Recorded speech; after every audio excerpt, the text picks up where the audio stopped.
wabarakatuh. Kita mulai aja ya. Yang hadir udah 34 orang. 33. Suara saya bisa terdengar ya?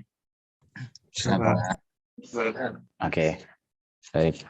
Sebelumnya saya ucapkan terima kasih Anda sudah meluangkan waktu untuk kuliah pengganti ini.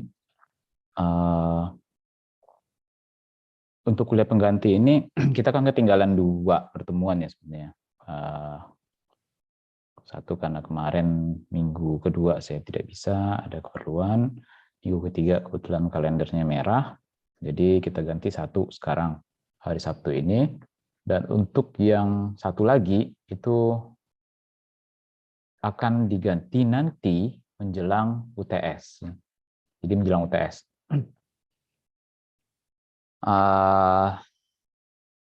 Jadi dalam waktu dekat tidak akan ada kuliah pengganti lagi kecuali nanti ada kalender merah lagi.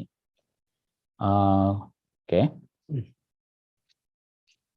Nanti jam 9.15 saya akan ambil absen. Absennya mungkin saya screen capture aja. Makanya tadi saya minta untuk mengganti username-nya dengan nama dan NIM dan nama. Baik, kita langsung ke materi kita hari ini. Nah, pertemuan kemarin kita sudah membahas tentang JavaScript, ya, bahasa pemrograman JavaScript yang akan kita gunakan dalam perkuliahan kita ini, ya, baik untuk pemrograman back-end-nya atau server maupun untuk pemrograman front-end-nya nanti atau kliennya. Nah, saya ingin mereview kembali materi yang sudah Anda dapatkan kemarin, ya. Tolong Anda siapkan 1 buah kertas dan pulpen. Ini kelas A, bukan untuk Anda. Ya.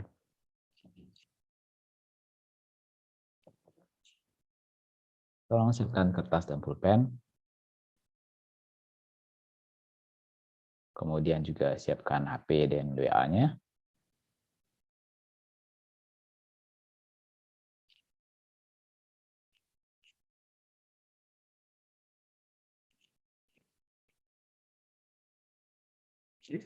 Kalau sudah,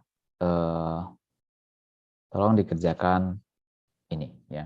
Jadi buatlah program dengan JavaScript untuk menghitung jumlah bilangan, bilangan yang habis dibagi 3 atau 5 antara bilangan 101 hingga 1.000.001.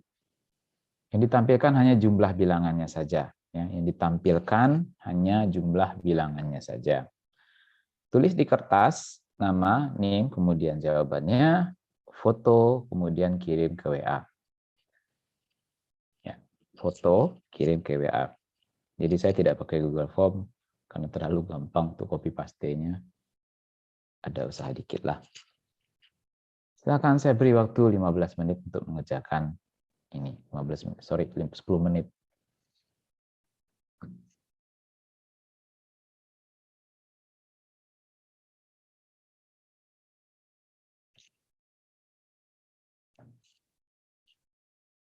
Itu WA saya ya, kalau kalian sudah save sebelumnya.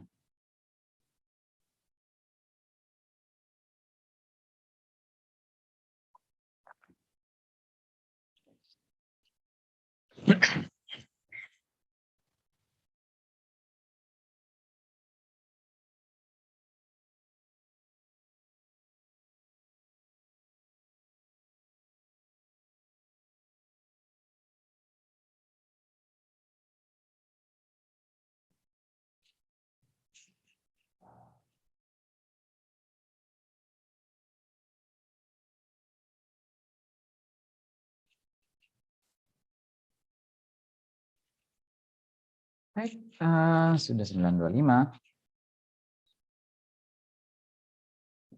Karena kalian mengumpulkan, saya akan ambil absen dulu.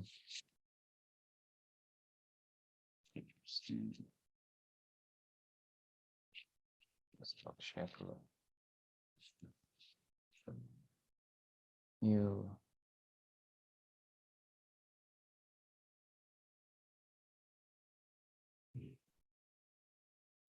Oh iya. Jadi,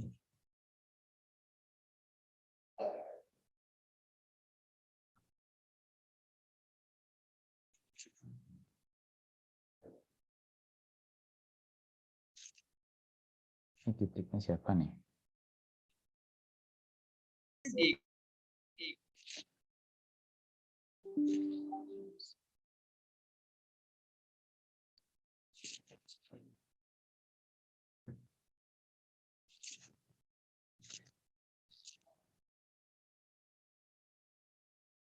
Oh, kita bahas jawabannya. Siapa udah ngirim ya? Open folder. Stop. Share screen saya bisa kelihatan ya? Pak. Anda D ya?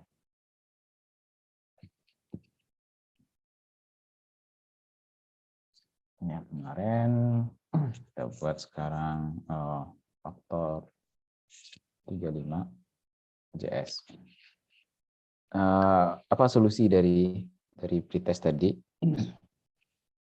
Solusinya sebenarnya nggak terlalu susah sih.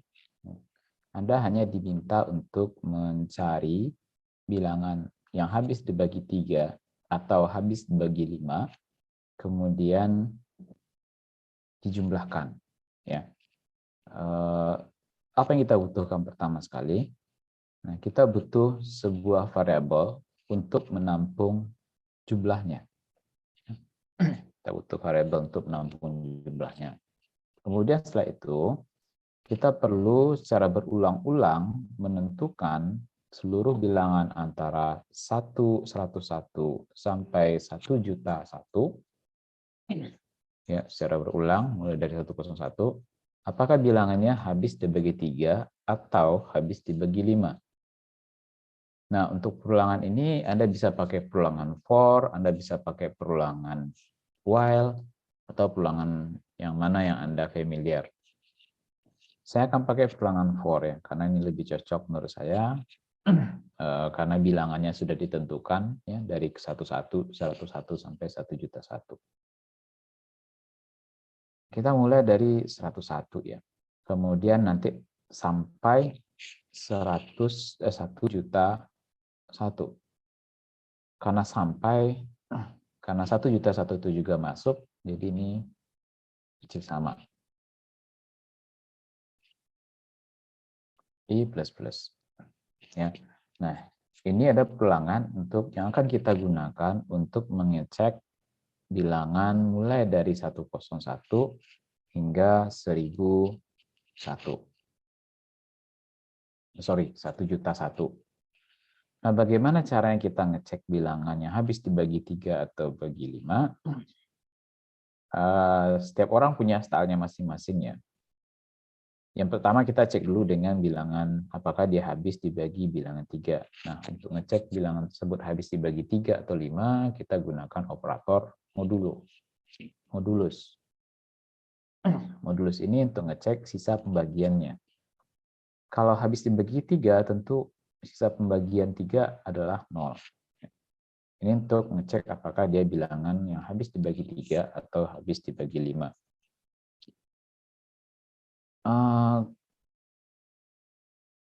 Kalau seandainya ya dia habis dibagi 3, maka kita tambahkan dia ke dalam jumlah tadi. Sum plus I. Ya. Tapi bilangan ini habis dibagi 3 nih, ya udah berarti kita jumlahkan dia ke dalam sum tadi. Kalau seandainya dia tidak habis dibagi 3, maka kita cek ya, apakah dia habis dibagi 5. Kalau iya, maka kita tambahkan dia ke dalam sum. Nah, inilah perulangan yang kita gunakan untuk ngecek apakah bilangan tersebut habis dibagi 3 atau habis dibagi 5. Setelah itu baru nanti kita tampilkan. Plus sum.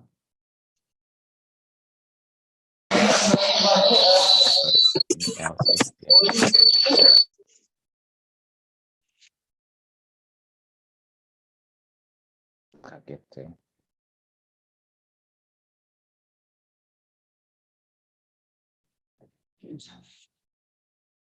Oke, ya inilah jawabannya. Salah satu ininya ya. Coba kita run Node.js.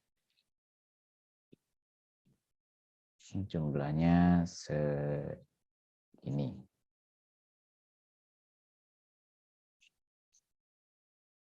Ini cara yang pertama. Cara yang kedua, sorry. Salah pastinya tadi tuh. Run lagi. Lebih sedikit seharusnya.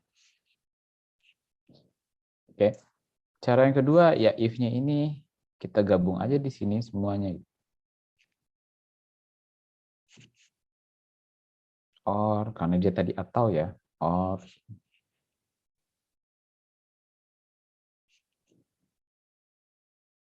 Seharusnya hasilnya sama. Apps. Oke.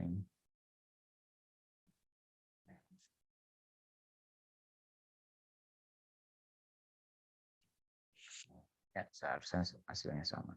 Buat tadi. Kalau ini error. Oh.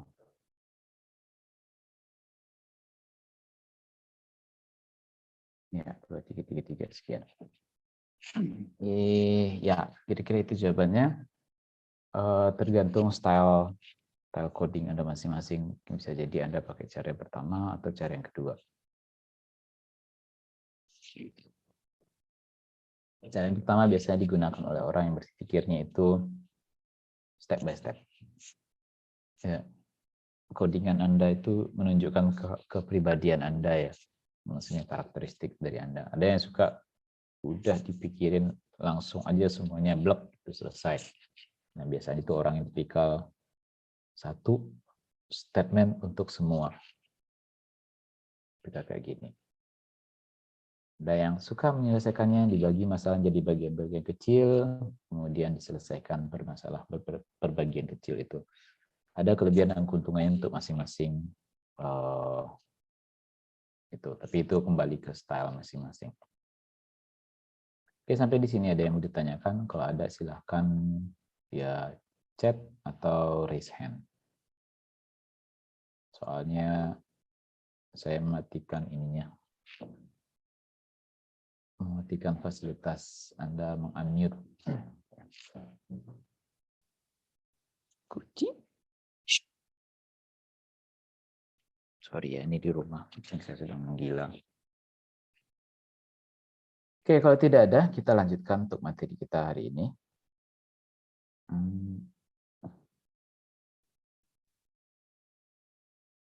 Kemarin kita sudah bahas tentang Node.js. Kilas tadi saya lihat yang berapa orang yang mengumpulkan awal-awal. Yang mengumpulkan awal-awal, saya lihat ada banyak yang menang. Tapi yang akhir-akhir saya nggak tahu. Cara saya tidak terlalu lama sih untuk menyelesaikannya. Kecuali Anda cari Ilham dulu, atau mungkin cari si Adi, atau mungkin cari si Reza, atau cari siapa. Baik, nah kita akan bahas tentang Node.js pada hari ini. Sebenarnya Node.js itu adalah JavaScript juga. Cuma Node.js itu semacam distronya ya. Sama seperti Anda C++. C++ itu kan ada banyak ininya itu.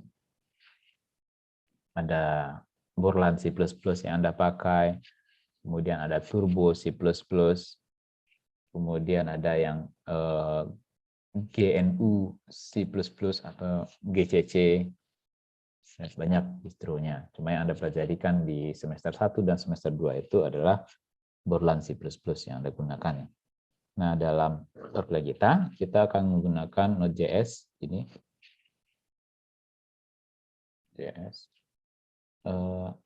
Sebagai compiler untuk JavaScript yang akan kita gunakan.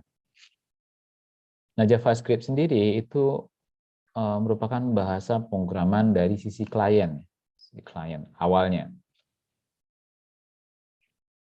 Dia hanya bisa berjalan di browser dulunya. Namun kemudian orang memikirkan bagaimana caranya agar JavaScript ini bisa juga dijalankan sebagai bahasa pemrograman di server.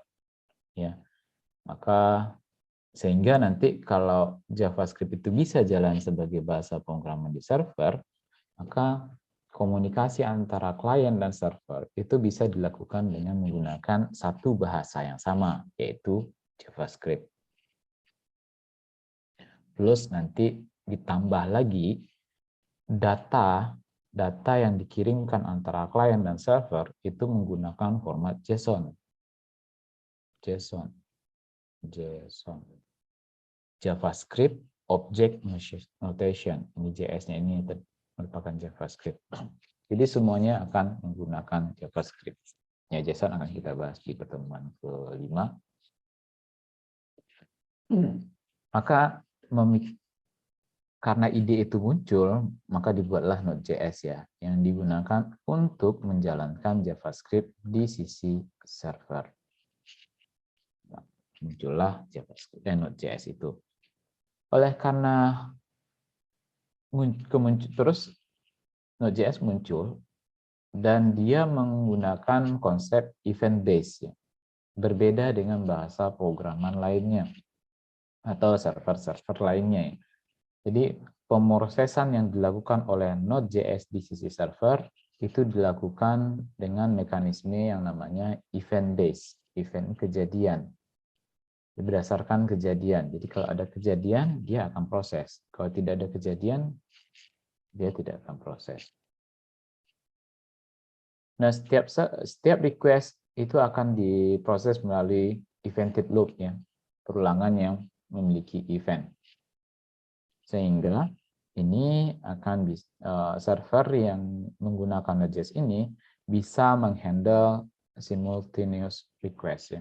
Artinya dia bisa memproses request yang simultan. Nah, normalnya seperti misalnya PHP ya, server yang menggunakan PHP seperti ya Apache, dia menggunakan berbasiskan thread, jadi tidak berbasiskan event, atau sering juga disebut dengan I/O operation. I/O operation. Dan mekanisme ini itu akan menyebabkan blocking. Ya, blocking. Kenapa bisa blocking? Dan kenapa Node.js tidak? Ya, karena Node.js berdasarkan event. Jadi kayak gini. Saya buat slide 01 untuk bisa menggambar.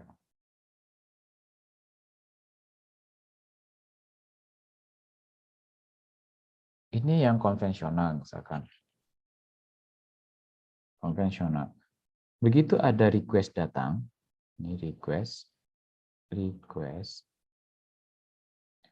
maka si server, ini yang konvensional ya, dia akan memproses request-nya. Sampai proses request-nya selesai, kemudian dia akan berikan respon.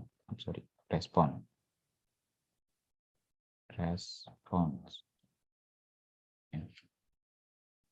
Jadi ini pemrosesan dilakukan oleh server. Jadi ada input di sini, maka dia akan proses sampai keluarnya output. Bagaimana kalau seandainya ternyata proses ini memakan waktu lama?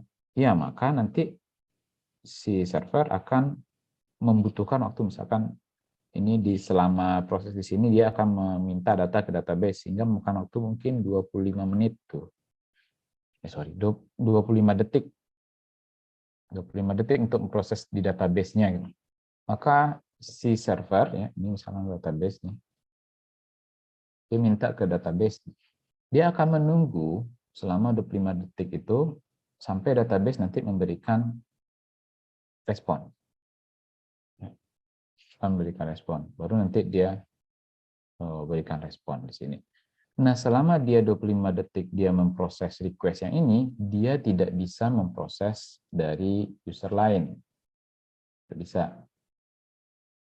Artinya, request dari user yang lain itu dalam kondisi terblok, blocking. Nah, celakanya nanti kalau seandainya ini ternyata memakan waktu yang lama, misalkan mungkin 2 menit, maka selama 2 menit server tidak bisa menerima permintaan atau request yang lain. Artinya request-request yang lain itu dalam kondisi blocking. Mungkin Anda berpikir bahwa 2 menit itu kan sebentar.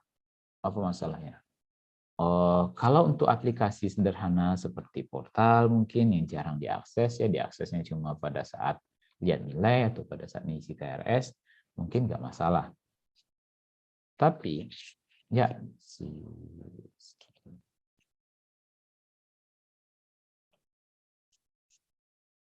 itu dia yang resen, si Rizky. Ngetes ya. Sampai di mana tadi? Oh ya, dalam kondisi, tapi misalkan di Facebook kayak gitu, itu akan jadi masalah ya, karena requestnya dalam setiap 1 detik itu ada sekian ribu request masuk ke server Facebooknya.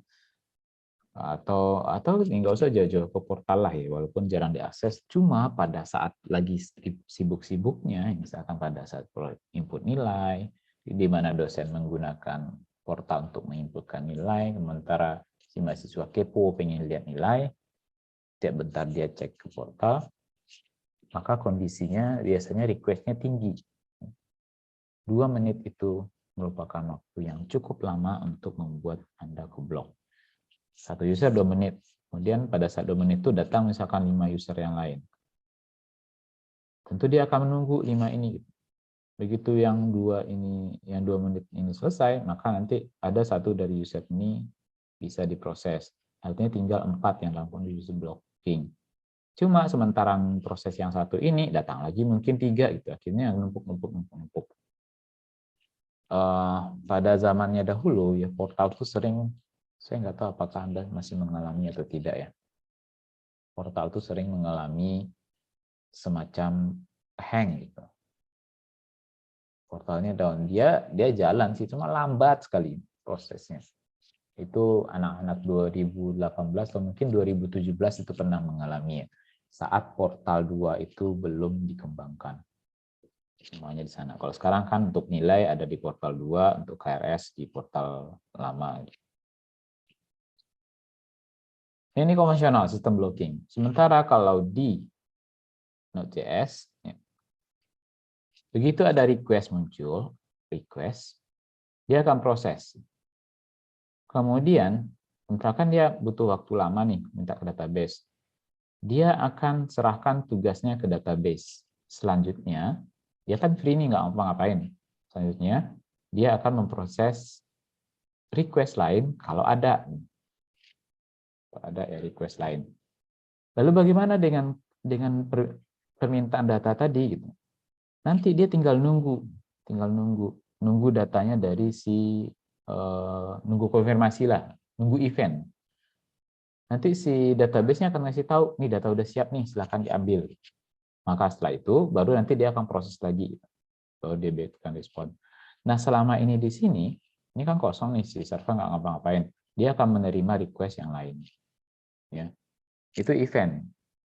Jadi dia akan memproses event yang data selesai, dia akan memproses event ada request. Jadi dia berbasiskan event, tidak berbasiskan input output. Nah, dengan kondisi seperti ini, dia bisa memproses lebih banyak request dibandingkan metode konvensional.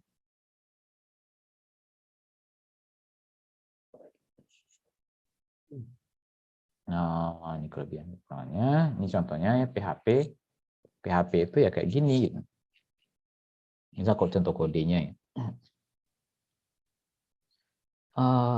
Misalkan ini mengquery ke database ya, query ke database. Kalau ini SQL-nya, query-nya, kemudian ini proses datanya. Ini kalau seandainya prosesnya lama mengquery database-nya di sini, maka yang ini akan belum melakukan apa-apa. Apalagi di bawah-bawahnya, dia akan menunggu sampai ini selesai, baru dia jalan. Berbeda dengan JavaScript. JavaScript, ketika dia meminta data ke database, dan ternyata datanya itu lama, memprosesnya lama, dia nggak akan nunggu gitu. Dia akan terus eksekusi baris-baris berikutnya. Lalu bagaimana kalau seandainya datanya sudah selesai disiapkan oleh database? Dia akan memanggil fungsi yang sudah disediakan di sini, yang disebut dengan fungsi callback. Fungsi callback. Anda akan sering berurusan dengan yang namanya callback di sini, fungsi callback. Fungsi yang akan dipanggil ketika satu event terjadi, entah itu error atau mungkin entah itu sukses. Ya. Jadi ini akan terus jalan, dia akan eksekusi yang lain. Kalau seandainya ini selesai, ini dieksekusi, yang lain tetap jalan juga. Nah, begitulah dengan si JavaScript ya. Ini disebut dengan nama asynchronous programming. Kalau yang ini sinkron. Synchronous programming ya, semuanya sinkron kan. Ini gitu. Serial. Sementara yang ini enggak. Ini. Ternyata ini selesai, berarti ini lagi dijalankan. Asinkron gitu. Nah, oleh karena dia karakteristiknya yang seperti itu, maka Node.js ini dia memiliki kelebihannya. Pertama, dia cepat jadinya. Kemudian dia bisa menghandle permintaan dalam jumlah yang sangat banyak. Dan karena dia ditulis dengan JavaScript, maka kita bisa menggunakan kode yang sama, maksudnya bahasa pemrograman yang sama, di sisi server, di sisi klien. Ini perbandingan angka jumlah request antara sinkronus dengan asinkronus. Kalau kita lihat di sini, ya, ini Apache, dia menggunakan metode sinkronus, ya, IO based, sedangkan yang ini Node.js menggunakan event based. Angkanya ini dalam 1 detik, satu server bisa menghandle 5.569 request per second rata-rata. Sementara yang lainnya, kalau metodenya sinkronus seperti PHP, itu rata-rata hanya 3.187. Nah, ini angka ini lebih tinggi dibandingkan yang lain. Itulah sebabnya kenapa Node.js menjadi populer ya, saat ini. Sehingga muncul semacam cabangnya lah, macam apa ya, saingannya namanya Deno. Jadi mungkin mereka kemudian bergabung lagi. Oke, ya walaupun JavaScript Node.js populer, tapi PHP dan yang lainnya tetap memiliki pasar, tetap memiliki popularitas ya karena mereka sudah jauh lebih dahulu berada di sisi server ketimbang JavaScript.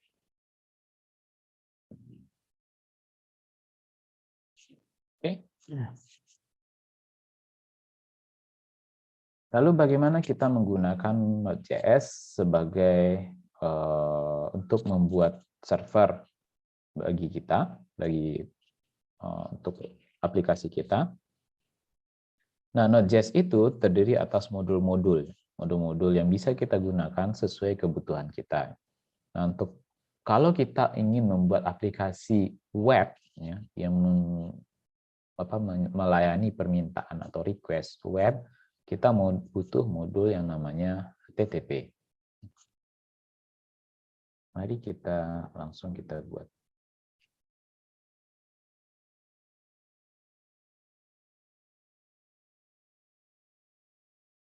Saya akan buat satu file baru yang namanya server.js. Nah, di sini nanti akan saya buat. Visual Studio Code saya kelihatan ya? Kalau enggak, nanti tolong diberitahu.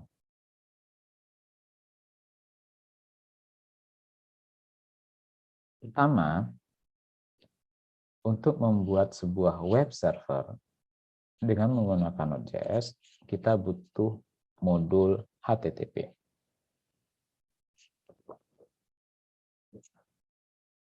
Untuk menggunakan modul HTTP ini, kita harus import terlebih dahulu dengan menggunakan statement require.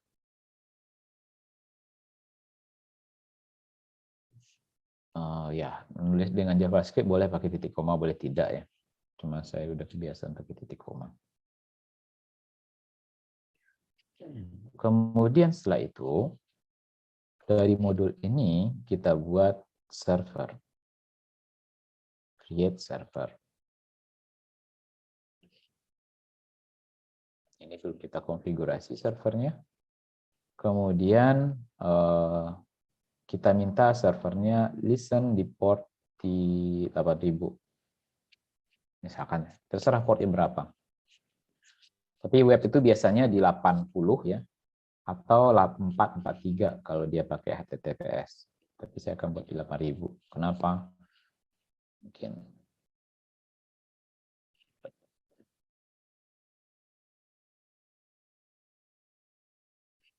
Oke. Ini sudah kita buat servernya dan kita minta dia listen di port 8000. Nah, di dalamnya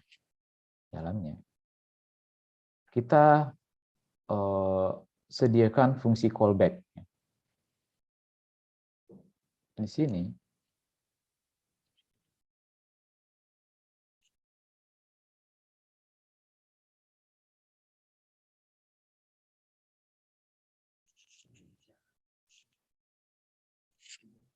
sini ya, di create server ini kita sediakan fungsi callback. Fungsi callback itu adalah fungsi yang dipanggil ketika ada terjadi sebuah eventnya. Nah, di create server ini kita sediakan sebuah fungsi callback yang akan dipanggil nantinya ketika ada request.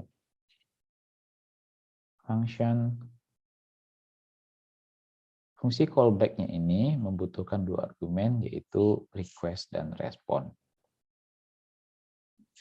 Setiap ada request dari klien, nanti kita berikan respon head 200. Content type-nya text plain. Content type text plain. Kemudian press right head, right press end. Kita akhiri responnya dengan mengirimkan hello world. Kenapa merah di sini ya?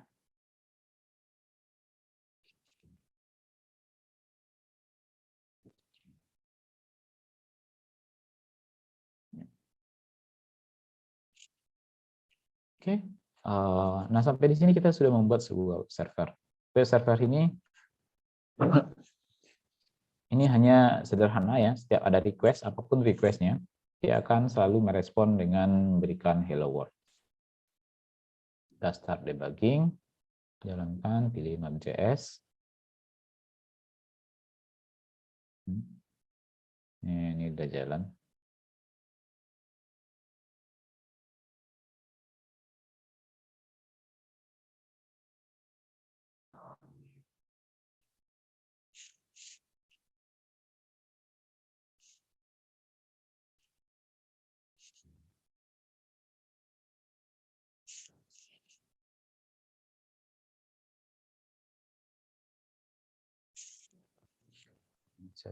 Harus sangat stabil. Kita run. Ini udah di run. Nah, sekarang kita bisa coba akses dengan menggunakan browser. Kita pakai Edge ini. Tadi servernya kita buat jalan di port 8000. Nah, ini keluar. Saya ingin tampilkan ini. Tampilkan developer tool-nya. Network di sini.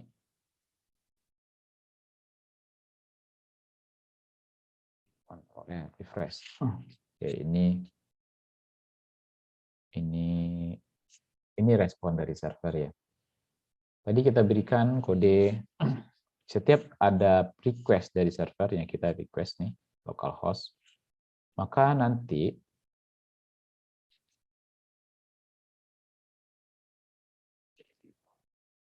ya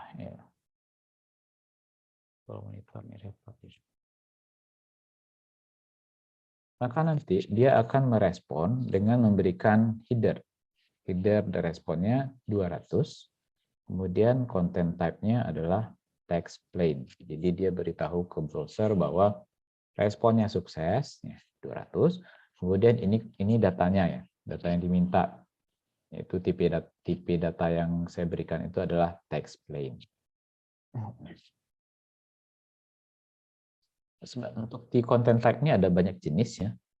Kalau text plain ya hanya teks biasa saja gitu. Misalkan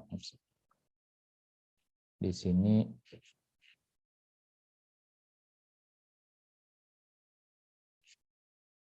ini H1 misalkan. Ini teks HTML ya. Kita belum belajar HTML. Tapi oh ya, ini di restart dulu. Enggak.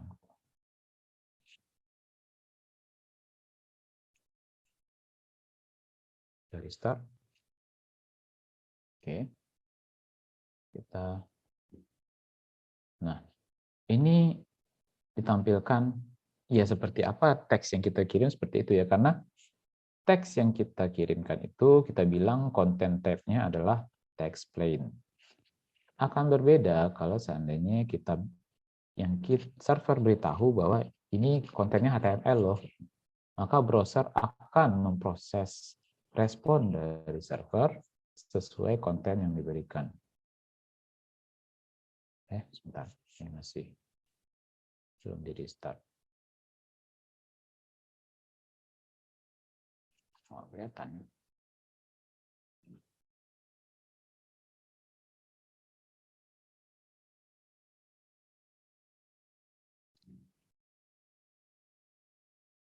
Restart.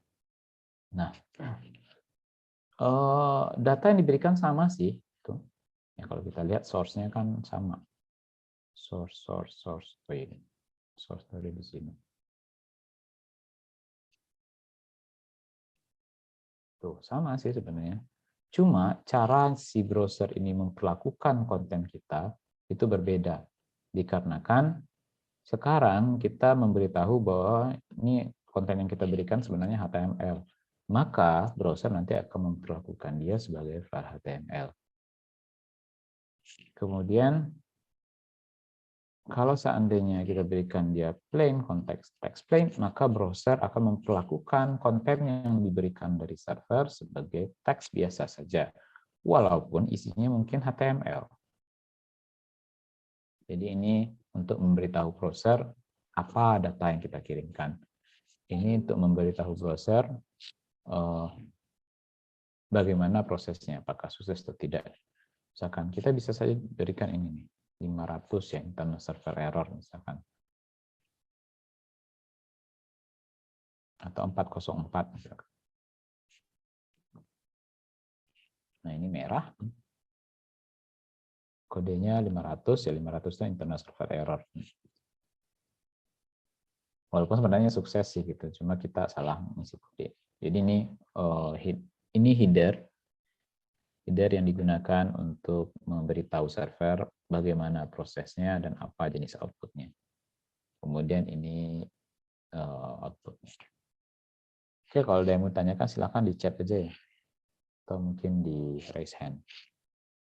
Kalau enggak ya saya lanjut terus.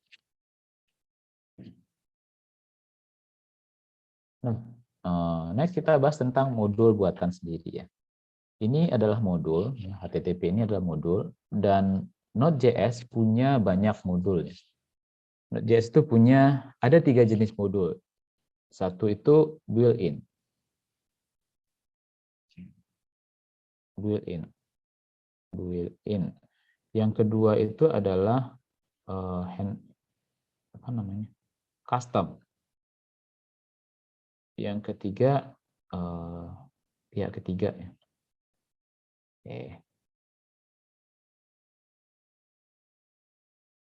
Yang built-in ini, contohnya HTTP, yaitu modul yang memang sudah disediakan oleh Node.js. Ya, tapi modulnya terbatas jumlahnya. Dan kalau seandainya modul yang kita butuhkan ternyata tidak disediakan oleh Node.js, kita bisa cari modul pihak ketiga yang ada di npm.js. Nanti kita akan lihat. Atau kalau misalnya nggak ada itu juga, kita bisa bikin sendiri modulnya. Modulnya. Bagaimana cara membuat modul sendiri? Ya kayak gini contohnya. Kita perlu buat sebuah file. Misalkan kita buat sebuah file baru namanya mydatetime.js. Nah, di dalamnya kita tulis kode. Kode untuk modulnya. Di sini modulnya adalah export mydatetime, di mana mydatetime itu adalah sebuah fungsi.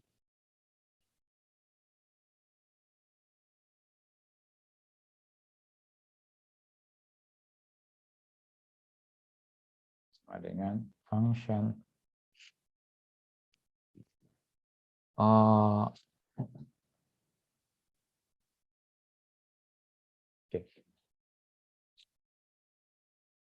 ini adalah modul, ya, di mana modul itu ada kata ekspornya pasti, di mana kita mengekspor apa yang ada dalam file ini untuk bisa digunakan oleh yang lain. Ada beberapa cara menulis ekspor. Cara yang pertama begini, ekspor titik, kemudian apa yang akan kita ekspor. Atau cara yang kedua pakai ini, modul export sama dengan mydatetime. Itu cara yang kedua. Untuk yang pertama kita gunakan cara yang seperti ini dulu. Ya, kita mengekspor sebuah objek yang namanya myDateTime. Sementara myDateTime itu berisi sebuah fungsi yang fungsinya ada namanya. Fungsi yang nanti hanya mengembalikan date saja. Oke, ini nama filenya perlu diingat myDatetime.js. Nah, kalau kita sudah selesai membuat modulnya, kita tinggal import sama seperti mengimport modul lainnya. Sama dengan require. Nah, yang kita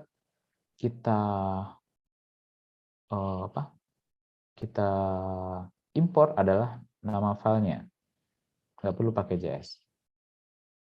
Ini tadi myDatetime.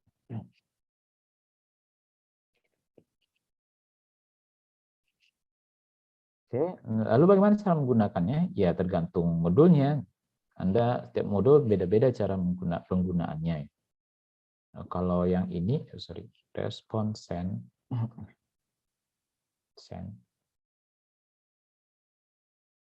hari ini tanggal, kita tambah myDatetime. Ini nama modulnya, kemudian ini nama fungsi yang akan kita panggil. Ini nama fungsinya tadi kan myDatetime.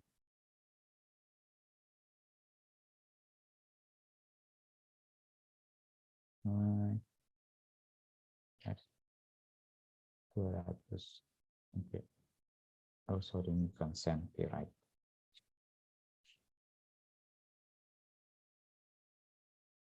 Restart.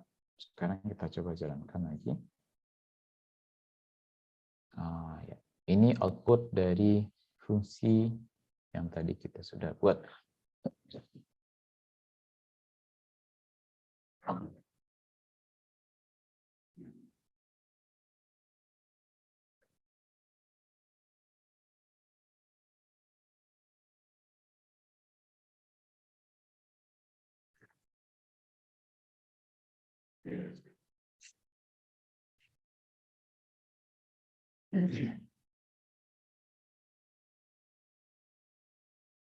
Oke, itu cara untuk buat modul. Ya, ini cuma modul sederhana aja yang cuma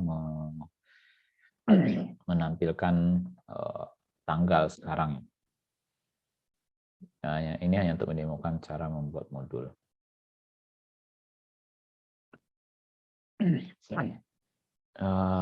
Ya. Ini web modul, jadi ada banyak modul di dalam Node.js, salah satunya adalah HTTP.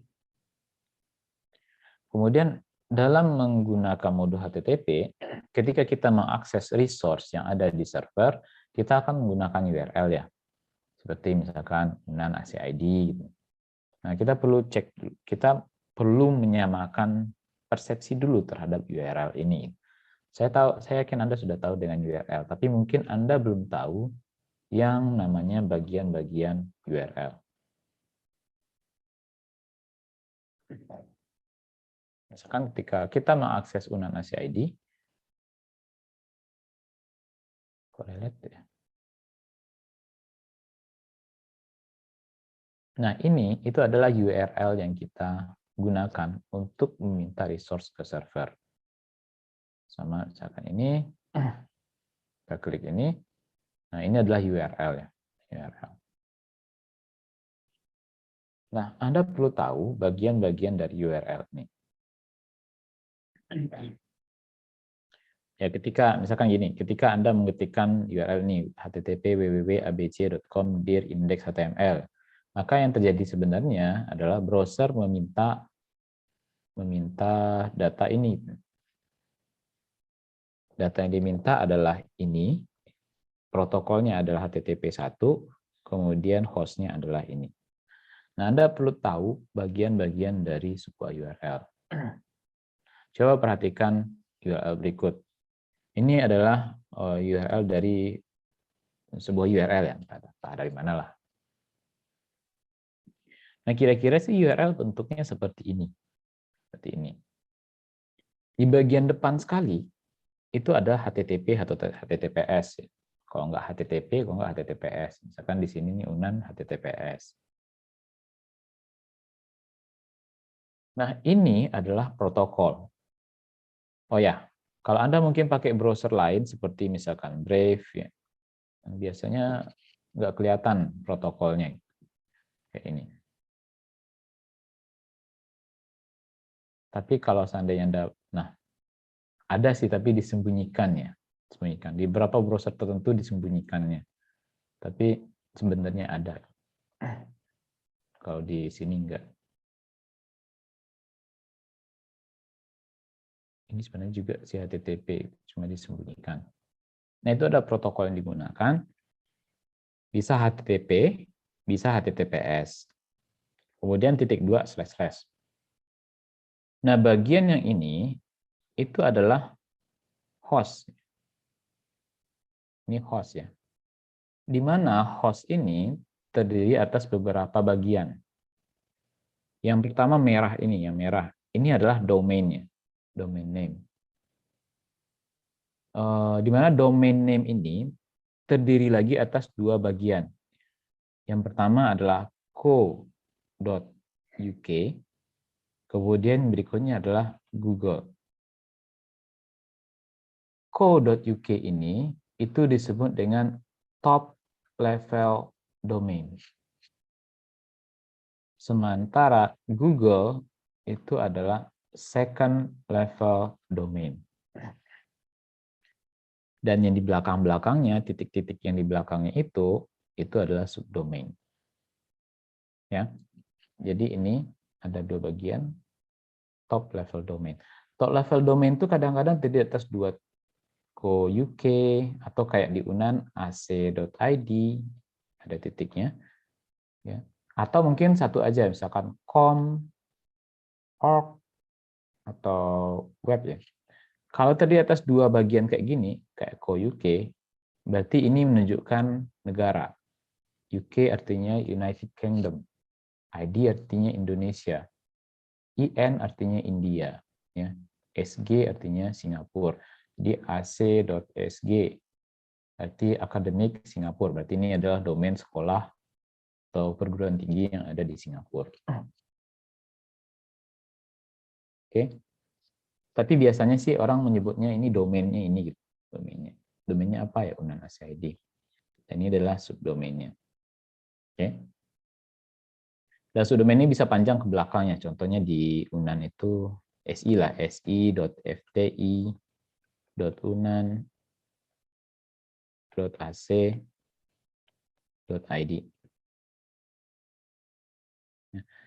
Ini adalah domainnya. Kemudian subdomainnya ada FTI, ada SI. Ya. Nah, untuk UNAN sendiri, top level domainnya adalah AC, ID, kemudian second level domainnya adalah UNAN. Tapi orang sering nyebutnya ini domain sih, domain aja. Oke, terus yang kedua adalah port. Portnya biasa untuk web biasanya 80 ya, atau 443. Kalau seandainya dia HTTPS, nah ini aneh nih. HTTPS biasanya portnya adalah 443, atau kalau HTTP biasanya portnya 80. Nah, ini aneh nih ya. Dia S tapi 80. Nah, kalau seandainya portnya itu sesuai, misalkan dia HTTP, terus portnya 80, biasanya yang port ini tidak akan ditampilkan. Begitu juga sebaliknya, kalau seandainya HTTPS tapi dan ininya 443, portnya juga tidak akan ditampilkan.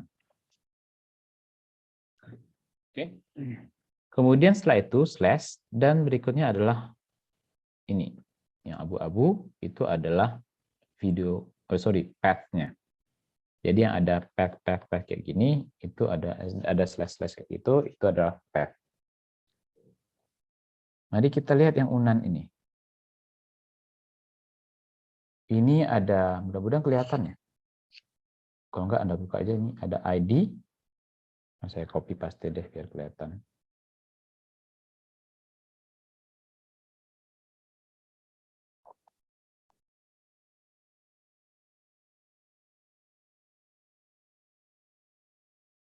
On. Notepad itu beda sekarang.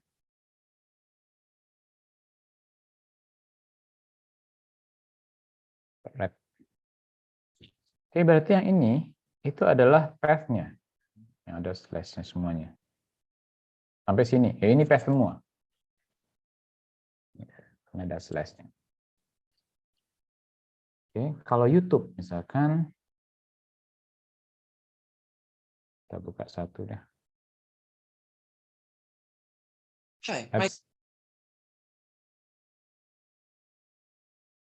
Berarti yang path-nya adalah watch ini. Ya, ini bukan path ya. Next, ada tanda tanya. Setelah itu. Kalau ada ya, ini sifatnya opsional ya. Yang mulai dari sini ke belakang itu opsional. Boleh ada, boleh tidak. Ini saya bersihkan dulu, udah berantakan. Tanda tanya menyatakan bahwa ada query. Ada query di belakangnya. Di mana query ini terdiri atas parameter. Parameternya ini bisa banyak. Bisa banyak. Setiap parameter itu dipisahkan oleh tanda N. Yang ini. Tanda ampersand. Artinya di sini ada dua buah parameter. Yang pertama yang ini, kemudian yang kedua yang ini. Ini pemisahannya tanda N. Parameter ini terdiri atas key dan value. Yang pertama, parameter pertama bernama doc_id, nilainya adalah -72 sekian. Dan parameter yang kedua memiliki nama HL.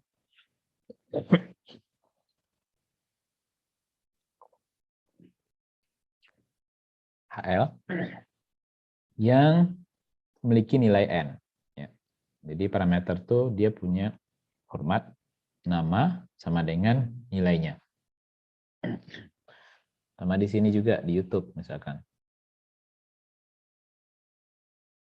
Nah ini dia punya parameter V, cuma satu parameternya ya, namanya V, nilainya 2V ini.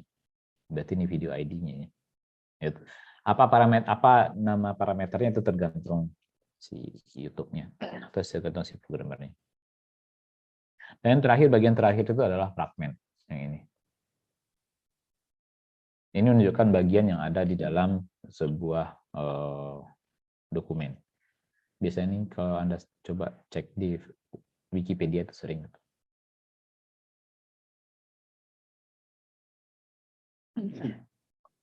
Oke, skip. Nah, selain dari HTTP, modul HTTP, ini Node.js juga memiliki modul yang namanya URL yang bisa kita gunakan untuk memparsing data atau mengambil data dari URL yang ada. Dari mengambil data dari URL yang menjadi request-nya. Coba kita gunakan.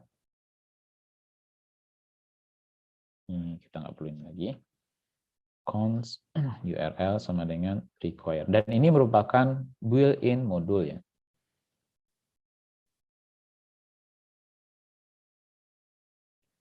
Nah, dari mana kita bisa mendapatkan URL? Kita bisa dapatkan dari request, variable request.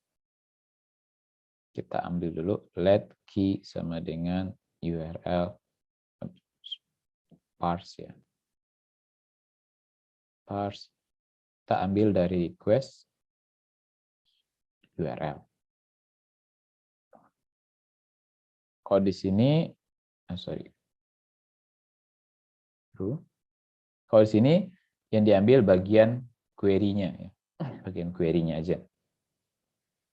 Kita ambil bagian query-nya. Kemudian kita akan tampilkan datanya. Press right. Apa ya data yang kita tampilkan?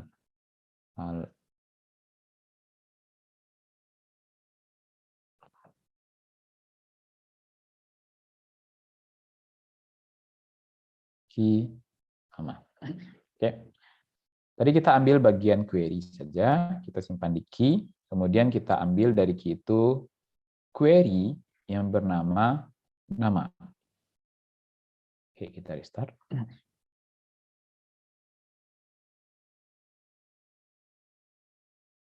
Coba kita hello undefined. Ini kita buang yang terakhir nih. And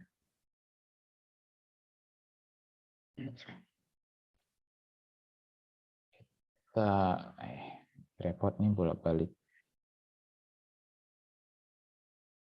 Hello undefined. Kenapa undefined? Karena request kita di sini itu sama sekali tidak memiliki query. Sementara kode kita di server, kita mencoba mengambil data query yang diberikan.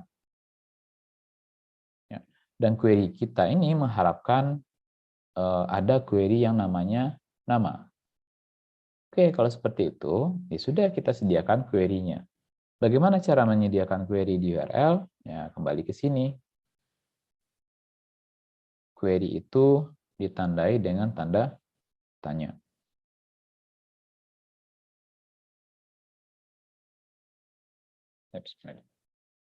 Tanda tanya.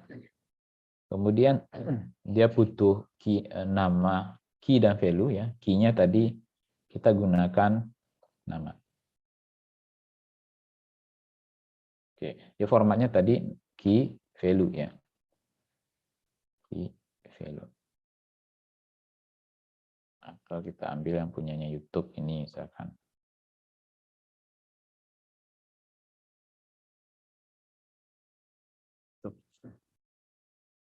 Oke, sekarang kita sudah punya query. Tapi ternyata masih undefined. Kenapa? Ya karena tadi dia mengharapkan kodenya itu, query-nya memiliki nama, gitu. Bukan V. Bukan V, di sini kita berinya malah V. Oke, kalau gitu kita beri nama. Nah, baru dia muncul datanya. Ya. Ini cara untuk mengambil query data. Query data. Kita bisa gunakan URL. Kemudian selain dari modul URL, juga ada modul yang lain, yaitu FS. Modul FS ini adalah modul yang digunakan untuk membaca file atau mengelola file yang ada di project kita. Jadi FS itu adalah file system. Contohnya di sini. Kita import modul FS, kemudian setelah itu dari modul tersebut kita baca sebuah file yang namanya demo file HTML. Ini baca file, ya. Dan kalau proses bacanya sukses, functionnya, maka kita akan kirimkan datanya ke klien. Ya, kita kirimkan datanya ke klien. Ini function, ini adalah callback ya, function callback. Fungsi yang akan dipanggil kalau proses baca data selesai. Entah itu nanti berakhir dengan error atau berhasil dengan sukses. Kalau berakhir dengan error, misalkan filenya tidak ditemukan, maka ini akan berisi nilainya. Kalau ternyata sukses, maka datalah yang berisi. Oke, mari kita coba buat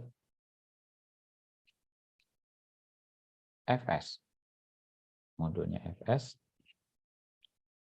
Kemudian di server ini kita buat function request response, function response. Kemudian dengan menggunakan modul FS itu kita baca read file.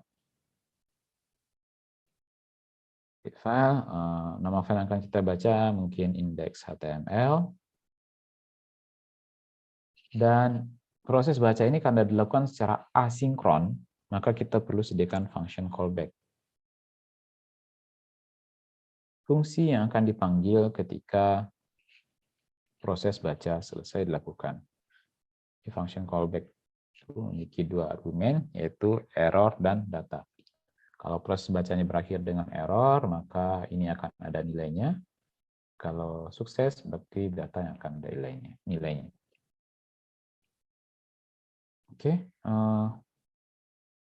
Setelah itu kita kirimkan respon ke server, ke klien. Tanggal aja berhasil dengan konten yang kita kirimkan adalah teks HTML. Kemudian kita kirim data hasil bacaannya, yang tersimpan di sini. Kemudian return resend.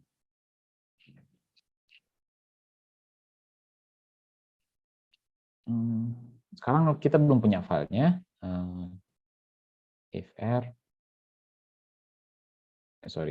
Jadi kita coba cek deh. Kita perlu punya data, seharusnya error kan? Seharusnya error dia. Jika tidak error, maka inilah yang akan dia keluarkan. Tapi kalau error, kita kirim respon yang lain. Contoh aja. Teks HTML juga. Tapi write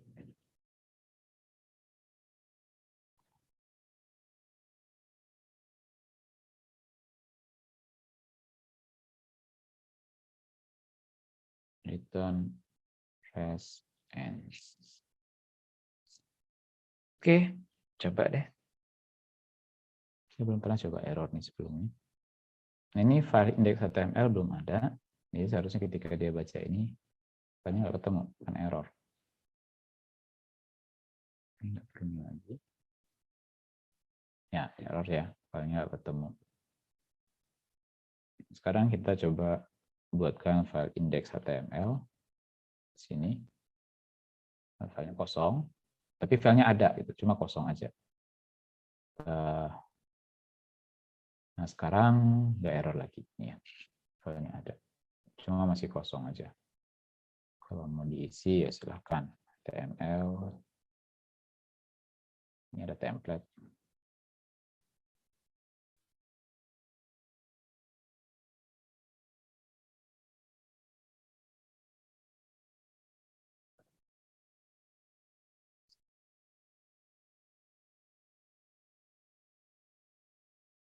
Oke, ini file temanya sudah ada isinya. Kalau kita refresh, ya, ini titelnya, dokumen, teksnya. Oke, ini file system. Ada yang mau bertanya, silakan. Kemudian, selain untuk baca file ini, read file, modul FS ini juga bisa digunakan untuk event file yang menulis ke dalam file, cuma ditambahkan. Terus bisa juga untuk open aja. Bisa juga untuk write file. Kalau write file itu berarti ya kalau sudah ada isinya nanti dia akan timpa. Kemudian unlink itu artinya menghapus dan merename file. Kemudian proses baca file juga bisa dilakukan secara sinkron. Artinya tidak dilakukan secara asinkron. Artinya dia tidak akan menunggu selesai. Dia akan menunggu file selesai dulu baru akan proses berikutnya. Kalau kita menggunakan sinkron maka metode yang kita gunakan adalah read file sync. Kita stop. Cara modul tadi udah. Nah, ini ada beberapa modul yang merupakan bawaan dari Node.js-nya ya. Sebenarnya masih banyak yang lainnya. Kalau Anda cek di Node.js-nya.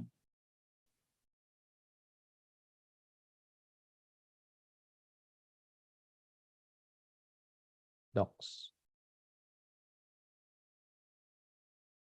Mana ya dia? Docs.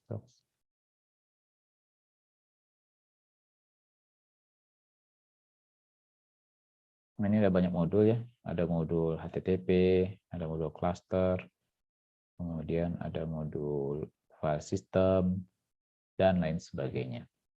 Ini yang disediakan. Kalau nggak salah modulnya bukan ini.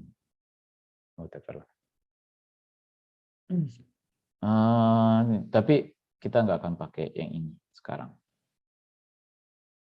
Nah, itu modul yang disediakan sebenarnya cukup banyak. Cuma kalau seandainya modul tersebut tidak ada atau tidak sesuai dengan kebutuhan Anda, misalnya Anda mau bikin aplikasi, misalkan aplikasinya mau PDF, saya bikin generate PDF, kayaknya di Node.js tidak disediakan modul seperti itu. Anda bisa cari di npm sini. Jadi sudah disediakan paket-paket pihak ketiga. Anda bisa mencari modul yang Anda butuhkan di sini. Misalkan Anda mau aplikasinya nanti mau generate PDF itu. Ya udah tinggal cari aja PDF di sini. Ini ada banyak ya. HTML PDF ya. Ini modul yang digunakan untuk mengkonvert HTML ke PDF. Oke, mungkin Anda bisa pakai ini. Ya, tinggal dicari sesuai kebutuhan Anda di situ. Kemudian nanti bisa kita sertakan, kita include di project kita. Cuma untuk modul pihak ketiga ini atau modul yang ada di npm ini harus di-download terlebih dahulu baru bisa Anda gunakan. Contoh misalkan ya, Anda ingin mengupload bisa aplikasi yang Anda buat ini bisa digunakan untuk mengupload file. Anda bisa gunakan cari modulnya di sini ya. Ini atau apa gitu. Salah satunya adalah Formidable ya, untuk file upload. Nah, ini contoh penggunaan Formidable di aplikasi kita. Oke, saya tidak akan demokan ini akan saya jadikan tugas intinya.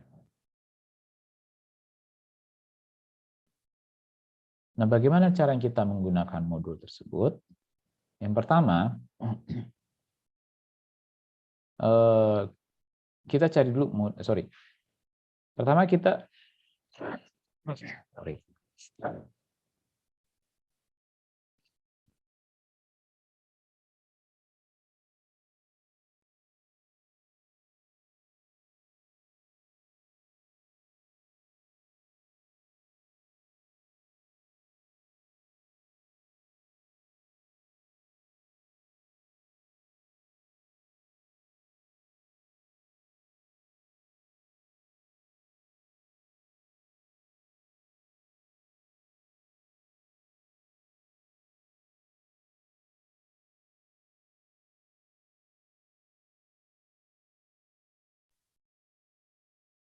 Oke. Bagaimana cara kita menggunakan modul? Kita bisa menggunakan yang namanya Node Package Manager atau NPM. Nah, Anda bisa langsung download. Misalkan kita ingin menggunakan paket Formidable, cari aja di sini. File upload. Ternyata filenya ada, paketnya ada nih, Formidable di sini. Ya sudah, kita mau paket ini gitu. Ya, kita tinggal download paketnya untuk project kita. Dengan ini di sini ada, Anda bisa pakai npmi Formidable. Tapi ini perintah ini dijalankan di folder project Anda ya.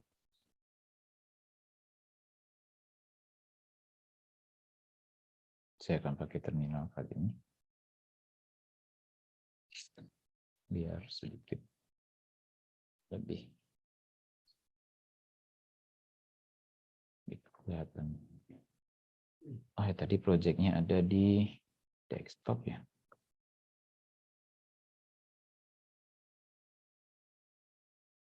Gimana ya? Bentar.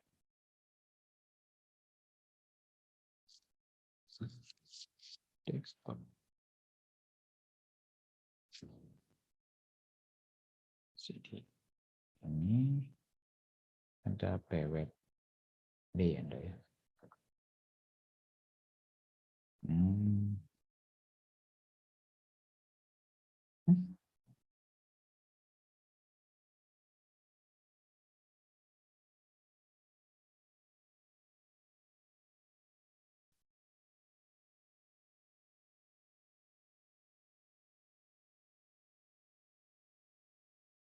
CD drive desktop pwd. Oke. Ini sebenarnya Anda bisa pakai di sini juga ya. Yang cuma kalau pakai di sini tadi saya kelihatan kecil nih fontnya. Anda bisa langsung di sini di terminal Visual Studio Code-nya. npm. Saya pakai ini biar ini gede. npm install, atau tadi kalau Anda copy paste perintah yang ada di situ tadi npmi Formidable. Itu sama dengan install. Nah, dia akan download paketnya di project kita. Nah, setelah selesai dia download, balik kita ke Visual Studio. Nanti di sini Anda akan lihat nih ada sebuah folder baru yang namanya Node Module. Nah, kalau di File Explorer, kita cek di File Explorer ya. B. Nah, ini ada sebuah folder baru yang namanya Node Module ya, yang berisi paket yang tadi kita download. Ya. Nah, Anda lihat di sini, nah ini dia ada Formidable. Cuma pertanyaannya mungkin, kok saya cuma download Formidable, kenapa yang lain juga ada? Gitu. Ya karena ternyata Formidable ini butuh paket lain juga untuk bekerja, sekalian di-download. Jadi bisa jadi nanti Anda downloadnya mungkin 3 paket, gitu. Ternyata dalam folder ini dia bisa sampai puluhan atau mungkin ratusan mungkin. Karena dia juga sekalian download paket-paket lain yang dibutuhkan. Nah setelah itu, setelah kita download, baru bisa kita pakai. Ya, harus kita pakai. Baru kita bisa Formidable seperti biasa ya. Require Formidable. Ini ada nih kalau Visual Studio biasanya muncul bantuannya. Udah. Nah, kalau kita run, ternyata tidak akan ada error ya. Lagian juga kita belum ngapa-ngapain sama ini. Akan jadi tugas Anda nanti. Itu cara mendownload file. Ya.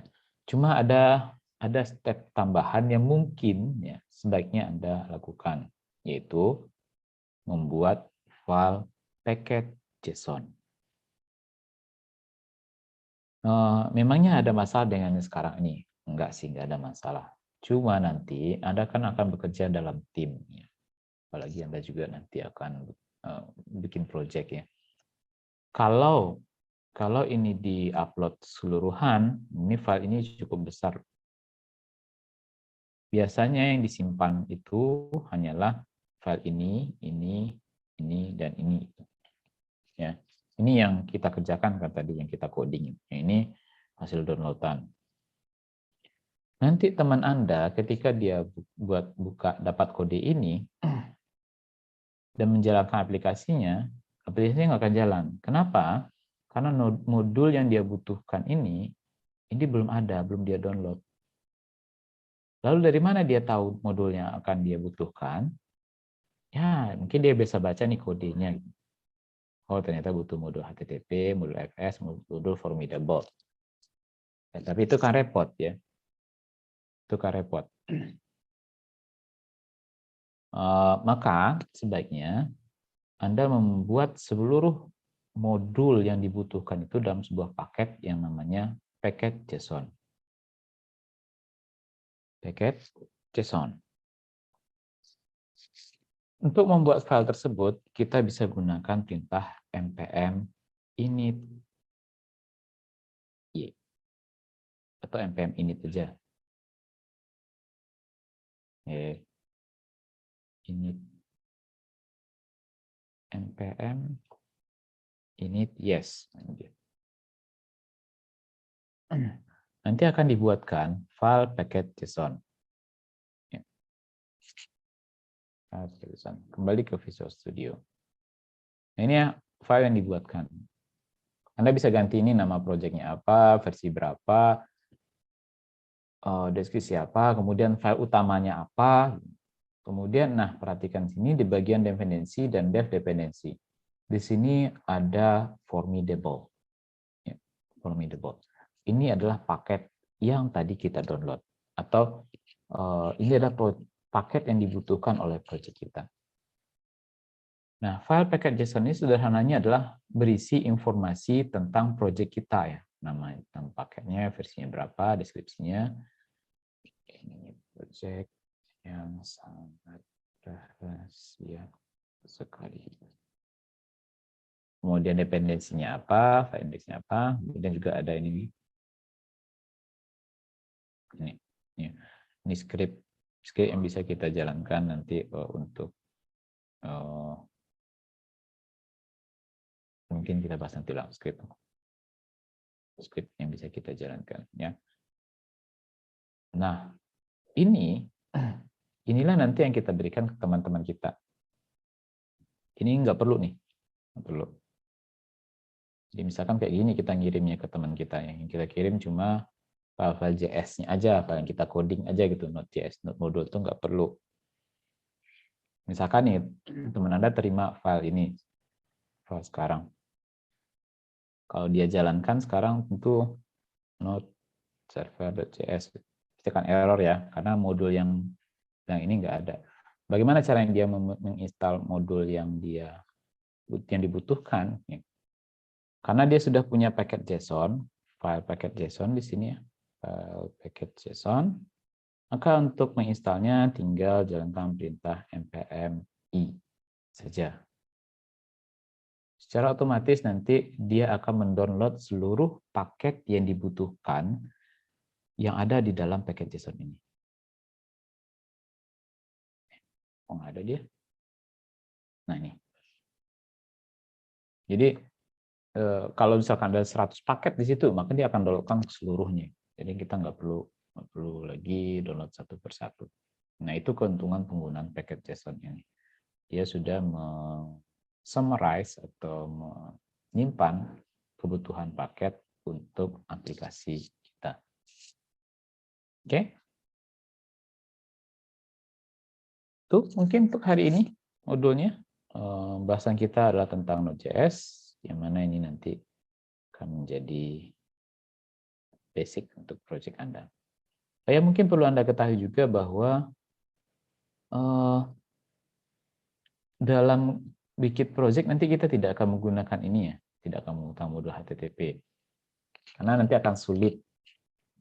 Kita akan menggunakan framework nanti. Framework yang kita gunakan adalah Express. Dan itu akan jadi bahasan kita di minggu depan. Oke? Ada yang mau dibahas atau ada yang mau ditanyakan? Silahkan.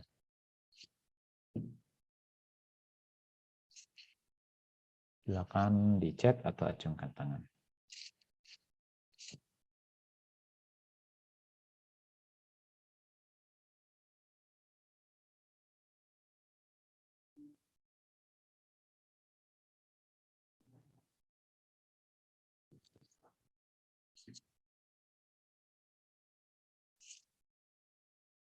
Oke, ini project yang saya sudah share sebelumnya di grup ya. Silahkan di register kelompoknya. Sudah ada yang di register belum ya? Saya cek dulu ya. Terus kemarin ada 2 orang yang bersisa ya. Kalian ospeknya nggak ini nih. Masa ya teman ditinggalin 2 orang.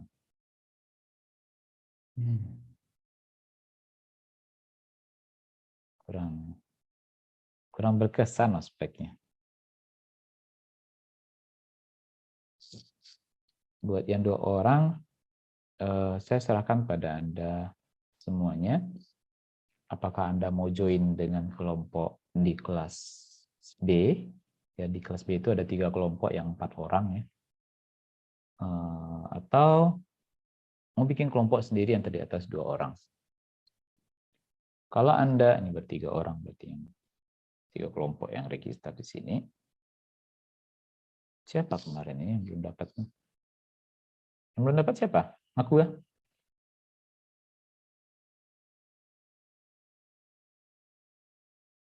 Yang belum dapat kelompok siapa? Ada 2 kemarin. Saya, Faitul Azizah, sama. Nah, saya bebaskan pada Anda, apakah Anda akan bentuk kelompok sendiri, 2 kelompok, 2 orang 1 kelompok di kelas ini, atau Anda mau gabung ke kelas A. Gabung kelas A. Nah, kalau Anda mau gabung ke kelas A, ada 2 pilihan lagi. 2 pilihan lagi yaitu Anda tetap di B kuliahnya, tapi proyeknya tetap di A. Atau ya udah pindah aja kelas kalian tuh ke kelas A. Nah, itu saya serahkan pada Anda. Silakan infokan saya hari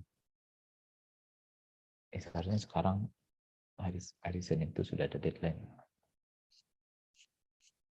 Oke. Hari Senin paling lambat sudah saya terima keputusannya. Kalau mau pindah oke, gimana Anda mau nyaman saja. Karena kalau Anda di kelas B kan komunikasi antar kelas ya. Apakah akan tetap kuliahnya tetap di B? Kalau proyeknya di A, gabung ke kelas lain, proyeknya di A, Anda di B, berarti kan komunikasi antar kelas. Nah, itu bisa atau tidak. Atau mau pindah kelas saja sekalian.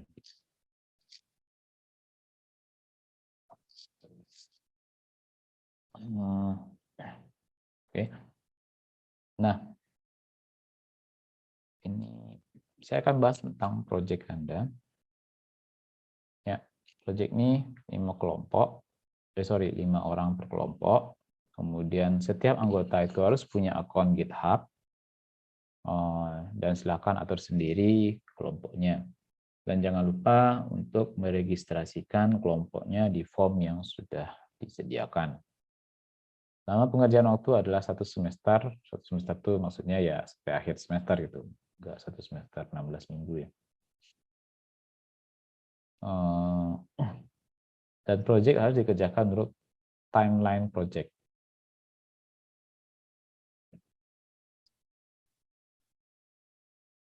Timeline-nya ada di sini. Ya. Untuk timeline Anda sekarang, jadi sekarang Anda bentuk kelompok, kemudian registrasi, kemudian sampai hari Senin minggu depan, ya, Senin minggu depan, 22, sekarang tanggal 12, 13, 14,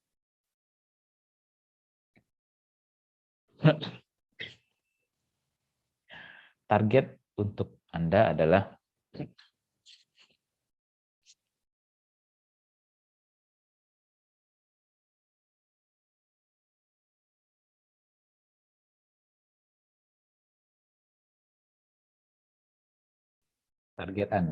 kelompok Anda adalah mampu memahami struktur database dan scope project. Ya. Kalau ada yang belum Anda pahami pada hari Senin depan, silakan ditanyakan. Ya. Jadi hari Senin depan itu Anda diharapkan sudah paham tentang project Anda, apa yang akan Anda buat. Terus database-nya juga sudah dikasih, Anda sudah paham struktur database-nya. Kalau seandainya belum, silahkan ditanyakan hari Senin depan. Karena lewat dari tanggal itu, kita tidak akan membahas lagi scope project. Itu target Anda timeline minggu depan. Kemudian minggu depannya lagi, Anda sudah harus buat web server. Web server dengan menggunakan Express.js. Yang mana ini akan Anda pelajari di hari Senin itu. Jadi hari Senin Anda belajar Express.js, dan kemudian targetnya seminggu kemudian Anda sudah punya web server. Oke. Sampai di sini ada yang mau ditanyakan? Kemudian database-nya ada di sini. Di bagian bawah ada SQL-nya yang bisa Anda download untuk dibuat ke database-nya. Tapi sekarang kita kan belum pakai database ya. Tapi silakan dipelajari. Dan semuanya ada sekitar 23 fungsional. Dan mungkin akan menambah. Mungkin. Oke. Ada yang mau ditanyakan terkait project? Kalau ada, silakan raise hand atau via chat. Kalau tidak ada, saya kira cukup untuk sampai di sini pada hari ini. Jam 11 kurang 8 menit. Kita ketemu lagi hari Senin. Jangan lupa untuk mengisi form progress-nya. Terima kasih. Baik, saya kira cukup. Terima kasih atas waktunya. Kita ketemu lagi hari Senin. Tetap jaga kesehatan selalu. Assalamualaikum warahmatullahi wabarakatuh.